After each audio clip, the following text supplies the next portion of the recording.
Hey guys, Jason here, and welcome to another episode of Driver's Paddock. And next to me is the 2017 Ford Mustang Shelby GT350R. And this car is best known for its flat plane crank V8.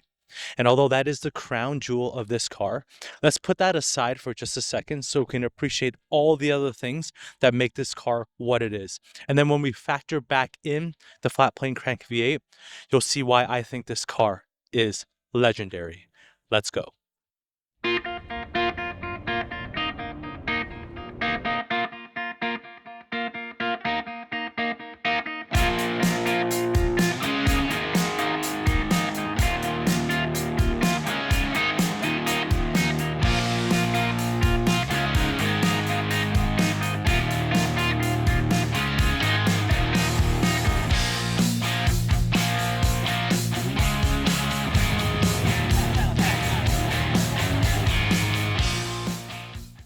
So here is the situation.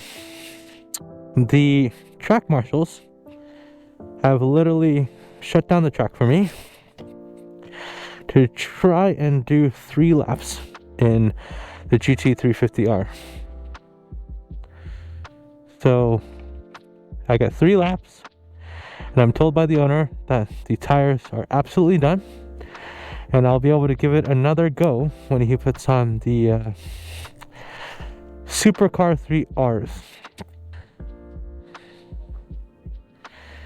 Good to go? Black Ray-Bans on. Okay. Yeah, what do you think you're gonna do, like 5? Is that okay? Is 5 okay? As many as you need. Oh, thank you so much. Appreciate that. Thank you. I'm closing this off. Thank you.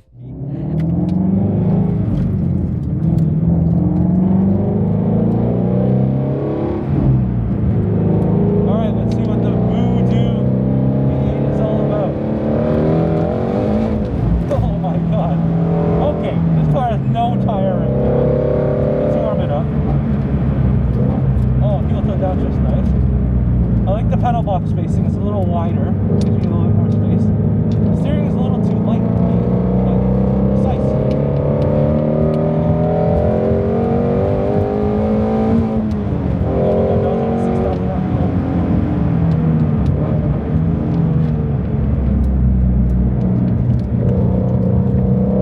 Oh yeah, this is the real deal.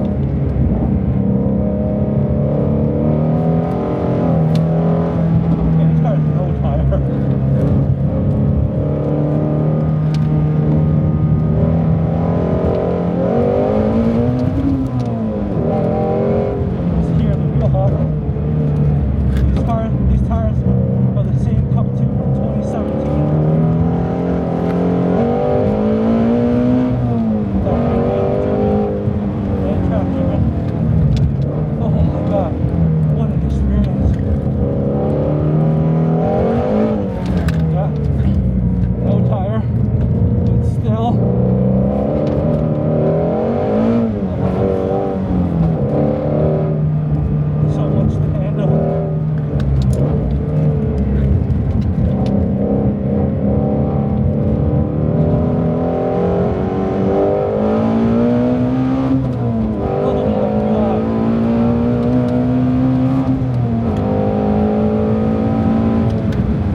SS1LEs today, and they were amazing.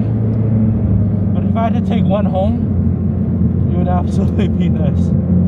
Oh my goodness, it feels alive.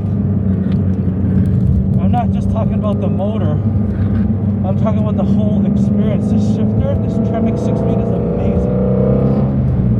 The pedal placement is way better than the Camaro. It's a little too tight. Look at those heel toe down shifts. And revving this thing to 8250, it's crazy. Suspension. The spring rates are better than the Camaro. This is about right. The Camaro a little bit undersprung.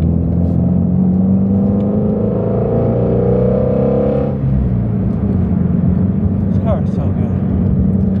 Oh my god. Oh my goodness. What an experience. Oh my goodness. So everybody, we're not at the track anymore. It's actually the next day. And they literally shut down the track for me to get a few laps in the GT350R. And again, the tires were the original Cup 2 from 2017. And the car has had 2 owners that has tracked the car. And so the tires were completely dead. But the owner is going to be putting on Supercar 3R tires. And he wants me to set a lap time when those tires are on. So I'll definitely be having a part 2 to this video. So the GT350R. First of all, I want to get the point across that it is extremely unique. It is an amazing car, and a lot of reviewers will compare, one car to another. But I think sometimes if we do that too much, we do cars a disservice, because cars have their own unique personalities, and the spec sheet definitely doesn't show that. For example, if you look at the spec sheet for this motor and you see flat plane crank V8, people automatically think, like Ferrari. But this engine is so unique, and because of the packaging, because they couldn't fit 2 intake plenums, because of the exhaust and a few other reasons, well, this car has a unique firing pattern, and the way that the exhaust gases are extracted gives it its unique sound. It revs all the way to 8250, but it also has some of that bass, and it sounds incredible. And few people will ever drive a GT350R, and the few people that do won't get past that flat plane crank V8. There's only a small amount of people who have the resources and the driving ability and the opportunity to do what I just did, to drive it hard on track and to experience the suspension, experience the pedal box, experience the shifting, experience the full package of the GT350R. And again, it's the real deal. Let's talk about the things I like, and there are a few things that I don't like, which I'll mention at the end.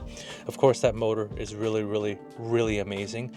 There is a little bit of a torque dip though. If you look at the dyno graph, it does dip a little bit, but it's such a thrill to rev out. It is so much fun. The gearbox, the 6-speed Tremec, and think back to the time it was new to the Mustang. It's also in the Camaro SS1LE. It is a really good gearbox. The throws are not overly long or too short. It's really tactile. You know when you're in gear, and it was just natural to me. There was no misshifting or anything like that. Pedal box, it's just wide enough. It's really, really comfortable. I just got out of the manual SS1LE, and although that's absolutely amazing, I felt the pedal box was a little bit tight, so some of the heel toes, I wasn't quite getting my heel on there, kind of like the side of my foot. But in the Mustang, I felt very relaxed. I felt like I had the space to move around my feet, and I really enjoyed it. The brakes had really good modulation. Throttle was very natural. Clutch was also very, very natural.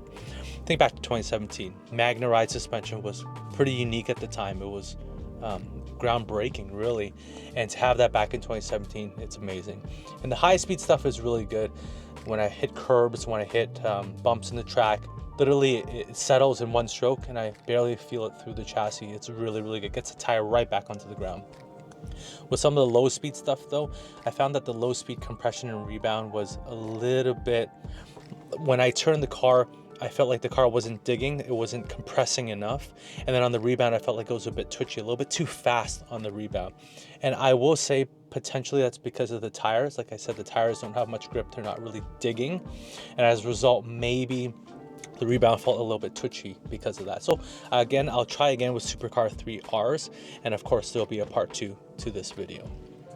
Next, carbon wheels, super unique to the car. Even today, I can't think of many other cars with carbon wheels. Super cool. And the car was developed in a wind tunnel. They had a model in there of the car, and it was advertised to produce twice the amount of downforce as the same generation GT3. That's absolutely crazy. And one thing that I don't like necessarily, raving about is the steering. A few things. Number one, I felt like the steering wheel was a little bit too big. That's number one. Number two, I felt like the steering was a little bit too light. Number three, it drives like a car with very little caster. What I mean by that is its return to center, especially when you're sliding, is very slow. You really have to navigate the wheel properly. And the thing is, you can't be lazy with the steering at all, and you have to be very fast. Slow, especially if it's for racing, for sure.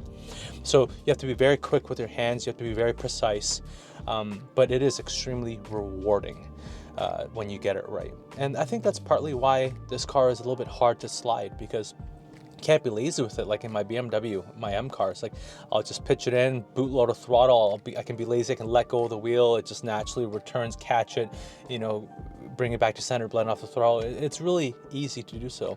In this car, no, you gotta make sure that you are on point. You gotta make sure that you navigate the wheel properly and blend off the throttle slowly if you're even thinking about sliding. The thing is, yes, the car is a little bit harder to slide, it's a little bit harder to control, but if you possess the skill to do it, it's so rewarding. It is a track weapon. It is the real deal. And again, I can't wait to send it on Supercar 3Rs. I know it's going to put a blazing fast time. And the GT350R, I really think it's the full package, and it's really a dying breed. It's so raw, it's so visceral, and it doesn't have the nannies that some of the cars have in this era, like 10-speed traction control in like the M cars or some of the PTM stuff. And as a result, I don't think it's a good car for novice drivers. But if you have some track experience, it is a great car. Again, it's the real deal. So thank you so much for watching. And I really hope I got the point across that this car is incredibly unique and has a deep, deep personality. It has soul to it. And I really enjoyed my time in it. So look out for part 2, and everybody, will catch you on the next one.